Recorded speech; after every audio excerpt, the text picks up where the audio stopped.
Haboim. Welcome everyone. We're about to begin Be'ezras Hashem together on Daf Nun Vav Amud Aleph, starting with Daf Nun Hey Amud Beis, 5 lines from the top.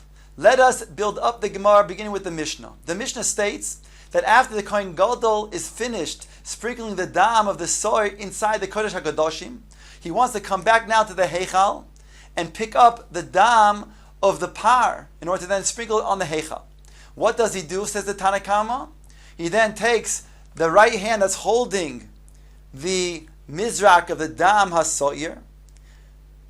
He then places that down on the kan hazohav, and with his right hand takes from the kan hazohav, which is there are two of them, the mizrak that's holding the mizrak of the dam of the par. Rabbi Yehuda takes issue with this, and he says there's only one kan hazohav. So what does the Kohen Gadol do? He takes the mizrak of the dam of the par with his left hand while still holding onto the dam of the soyer, and then replaces it by putting the dam of the soyer inside on top of the kan hazohav. The Gemara then explained that the Mishnah somewhere else in Shkolim, or Rice in Shkolim, speaks about where there's something called kinei choiva. That means that there are certain kupos, certain boxes, they call them shofaros, and according to Rabbi Yehuda, there is no shofar, there's no kupa that they would use for the kinei choiva, the pair birds for a choivo. Why? He says because they can get confused with the pair boards, the kinim of the nedava, and that would make it possible if they get confused. Ask the Gemara, why the confusion? Simply label the two kupos. One kupa was be labeled choiva, while the other kupa would be labeled nidava. To which Rabbi Yehuda said, the Gemara says that Rabbi Yehuda doesn't hold that ksiva, that labeling would be effective. He's worried that the kohen will overlook, he won't pay attention to the labels. The Gemara now challenges from the following brisa. Says the Gemara, Meisvei, Sholosh Esrei Shoifaros Hayu B'Mikdash. There are 13 Shoifaros B'Mikdash. Now the Mishnah is going to list these 13 and explain them, and ultimately he's going to explain how this is a kasha on Rabbi Yehuda because we see that they're labeled. So he does hold of ksiva. Says the Gemara, Sholosh Esrei Shoifaros Hayu B'Mikdash. There are 13 different Shoifaros. Why are these kupos called Shoifaros? Because they're narrow on the top and they get wider on the bottom, just like the shape of a shofar, so that somebody cannot steal from the contents inside the kupa of the shofar. So there are 13 of them in the mikdash. V'hayu kosiv lehen aleim, and they're written upon them different labels. Tiklin chadtin, the new shekel. Tiklin hatikin, the old shekel. V'kinin, and pair birds. V'goizle oila, and young ola birds. Ve'etzim, and the wood that would be used for the ma'arocha. Ulevoina, and frank incense. Ve'zohav lichfares, and the golden mizrokos. Those are the bowls that are holding the dam. Ve'shisha, and another 6 linadava, adding up to 13. Now the Mishnah explains each one of these kupos. Tiklin chadatin, the new shekel. Elu shkolim shel kol shana v'shana. This is the machzis hashekel that is donated by every person in Klal Yisrael, and that is going towards the korban tzibur for the daily tamid offering, or the musafin, which is brought on Shabbos and in Yantif and on Rosh Chodesh. Tiklin atikin, the old shkolim. Those who did not give it for the previous year, then it will be then for the next year, and it will go towards the building of the strengthening of the walls of the city and other structures.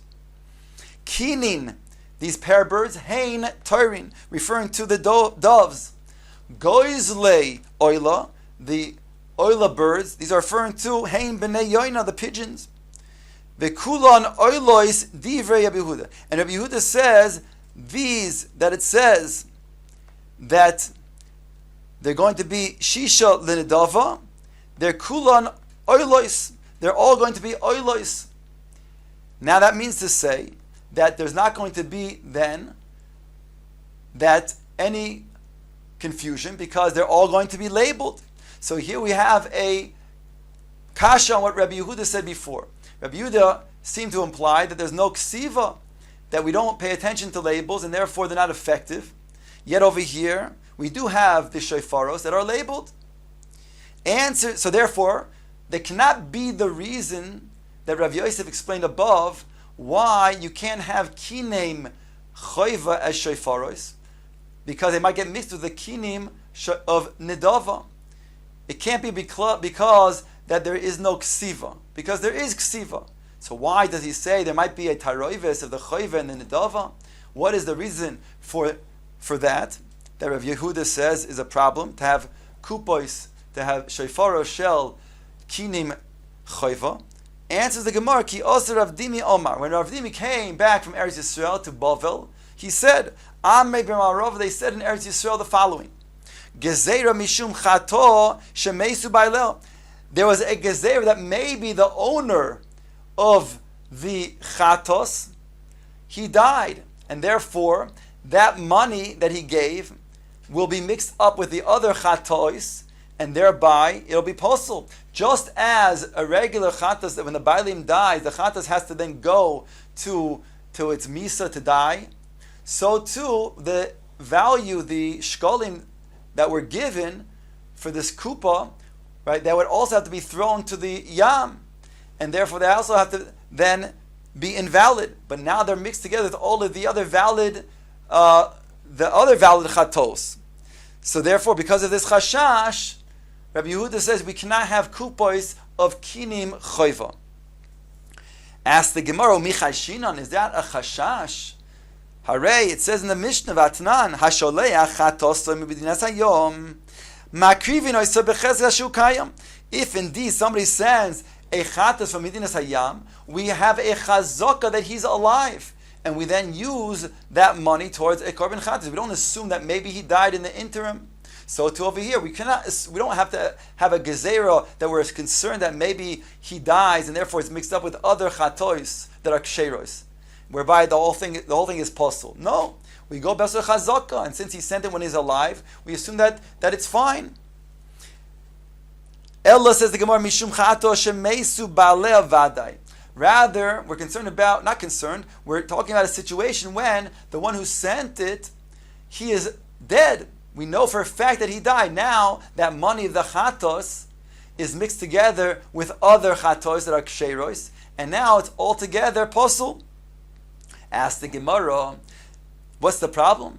Still, v'nivarer arbo zuze v'nishti b'mayo v'hanach nishtaru. Why don't we say, take 4 zuz, which is the value of the chatos, and throw it into the yam, whereby that will matter all the other chatos. It'll be what we call breira.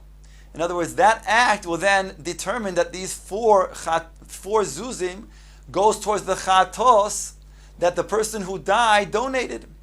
So we should say breira, and that will be the solution to this problem. Answers the Gemara, Rabbi Yehuda less le breira.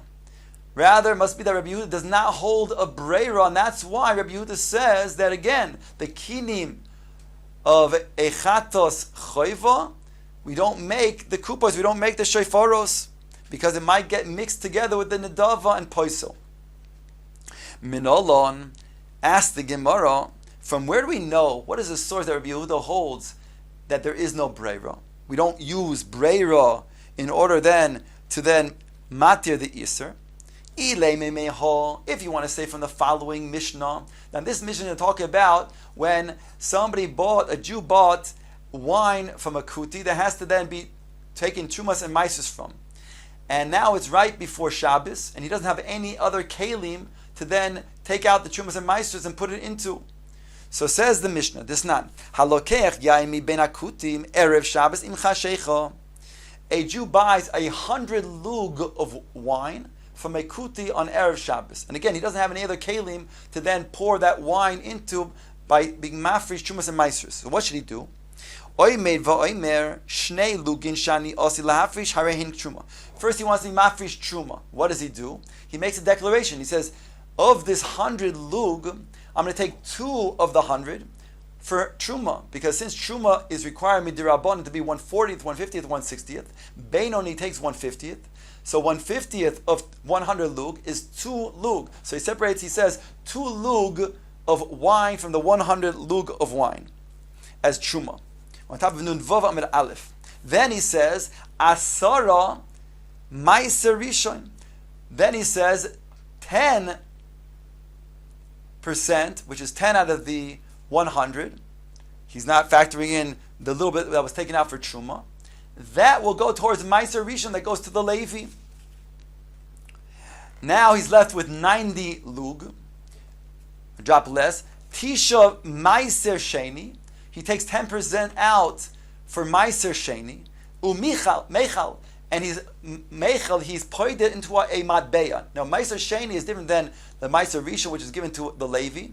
Ma'aser sheni is that produce that was then that needs to now 10% to be brought to Yerushalayim and eaten in Yerushalayim. If one cannot do that, it's too onerous, too cumbersome. He has the way, the Torah says, is to be poured onto a matbeya. So since he can pour down to matbeya now, even though he doesn't have kelim to pour the yain into, but he has a matbeya to then be poured onto, that he must do, and that is what he does. And then v'shoyse miyad di Rabbi Meir, and Rabbi says then he can go ahead and drink the rest of the wine. Now he leaves some wine over. The wine that left over is towards the truma and the ma'aser that he took, and that works using breira, because we don't know which part of the wine is the truma, which part of the wine is the ma'aser. We drinks, he leaves over, and we say the part that he left over is the truma and the ma'aser that he did. That's called breira. On top of nun vav amid beis. On that, Rabbi Yehuda takes issue with Rabbi Meir. Rabbi Yehuda, Rabbi Yossi, Rabbi Shimon Oisrin, Alma in breira. So we see from over here, since they are choylek on Rabbi Meir, must be they don't hold the breira. And therefore, this is what the Gemara is suggesting, the source for Rabbi Yehuda not holding breira. On that, the Gemara says, that's not true. Mimai. From where do you know that that's the reason why Rabbi Yehuda and his chavei are cholkin on Rabbi Meir? Dil mashayni haso. Maybe over there it's different. In the case of the yayin, because the getani taima, because it's taught over there the reasoning. Amru lo Rabbi Meir. They say to Rabbi Meir, are you not concerned that maybe the wine will slip out and spill out, whereby you'll be left without wine to then be your trumas and ma'asos, whereby that which you drank was tevel, because you never were able to take trumas and ma'asos, since the rest of the wine ended up spilling out. So you see, that's the reason why they're cholkin. V'amar lehem, on that Rabbi Meir answered them, L'kishei boka, I'm not concerned about that. Al kolpanim, we see from over here, the reason is not because of breira. So what's the source for Rabbi Yehuda saying that he doesn't hold a breira to be matir and iser? Ella meditani ayoy, rather from that which ayo taught. Gemara suggests this is the following source for Rabbi Yehuda, that he does not hold that breira can be matir. Now this teaching over here of Ayo is going to be speaking about Eruv Chatzeros. Eruv Techumin. When it comes to Shabbos and Yontif, a person has 2,000 amos outside of where he's situated. Where that place is, he has 2,000 amos at the onset of Shabbos, and he can walk in all directions 2,000 amos.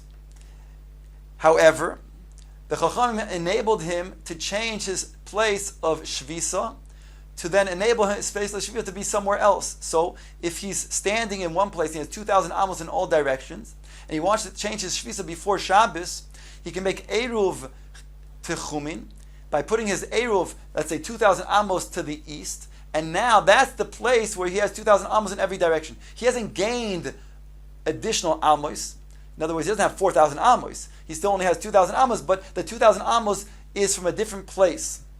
And therefore, in our example, if he made Erev Techumin 2,000 amos to the east, So that's the place where he has 2,000 amos in all directions, whereby the place where he originally was standing, he can't even go 1 amma to the west, because he only has 2,000 amos to the east, and then another 2,000 amos to the east of that, and then 2,000 amos north and south of that place of Shvisa.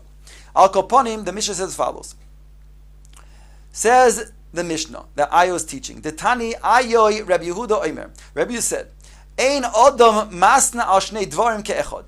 A person cannot make a t'nai on 2 things at once. In other words, he cannot say there's a chacham coming from the east and a chacham coming from the west that are going to be coming to say a drasha.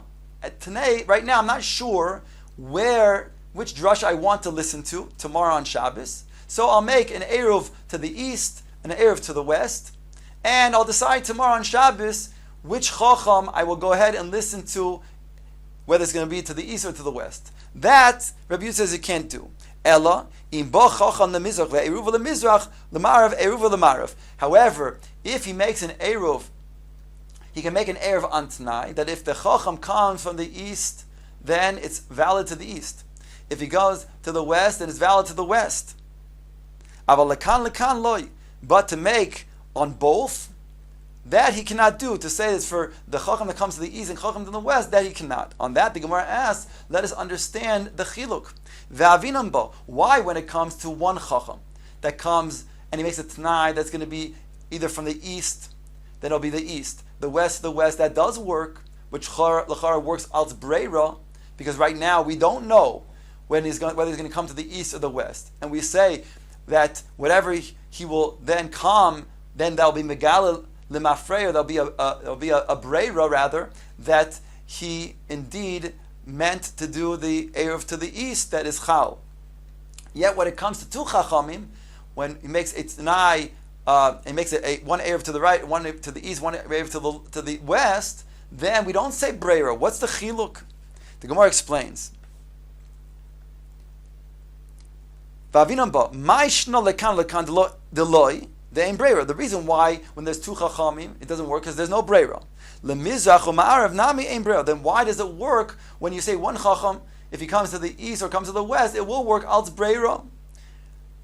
The Gemara explains that it's not working als breira. The reason why it's working with one chacham is he simply, before Ben Hashmoshes, he puts down the eruv. In other words, the chacham, not he put it as an eruv but rather before the Shabbos, the onset of Shabbos, the chacham already came. So what happens is that if it's true he put down 2 eruvin, but he didn't know that the chacham already came. So when the chacham came, let's say to the east, the next day on Shabbos, since the chacham came before Shabbos, so next day on Shabbos, it's merely a gilui milsa lemafreya that he came to the east. There's no issue of breira over here. And therefore, from here we see the sort that Rabbi Yehuda does not hold of breira.